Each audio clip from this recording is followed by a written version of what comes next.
presidential contest might have gone to an unprecedented second round, but the end result wasn't really in any doubt, at least not amongst these, his most ardent supporters.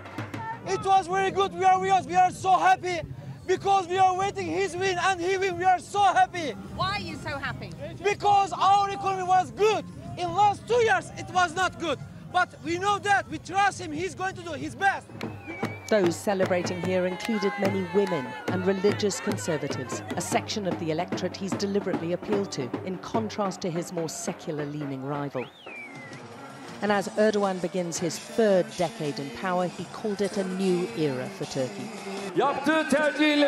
I thank each member of our nation for entrusting me with the responsibility to govern this country once again for the upcoming 5 years.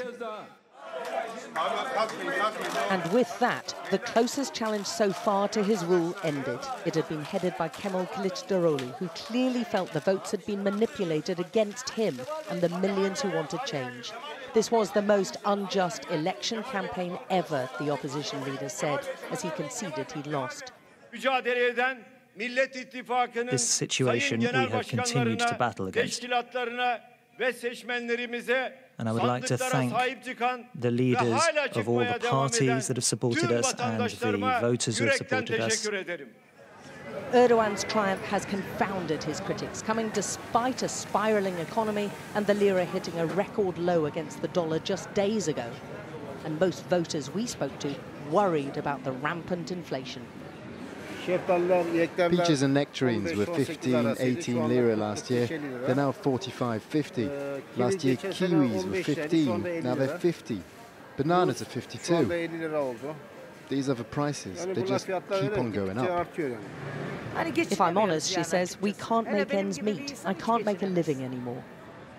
The turbulent economy has made millions of refugees in the country especially vulnerable, with the use of inflammatory rhetoric during the campaigning by both candidates. Syrians will go, this opposition billboard vowed. This fistfight in an Istanbul factory a few days ago ended up with the young Syrian worker being killed.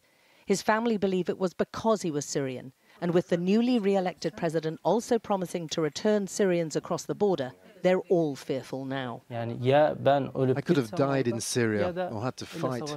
That's why I chose to leave and come to Turkey. But now it feels like wars started here.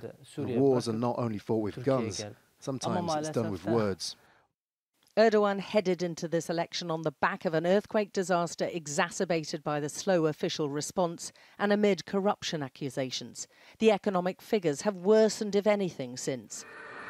Yet he continued to do far better than most predicted, prompting unproven allegations of cheating by some. They stole our votes, he tells us. Don't say that, his friend cautions him. But that's what I think, he replies. Turkey's position in the world, straddling east and west, is uniquely important, and the influence its leader has exerted in the past over key events like the Ukraine-Russia war and European migration has been crucial. What happens here really matters globally.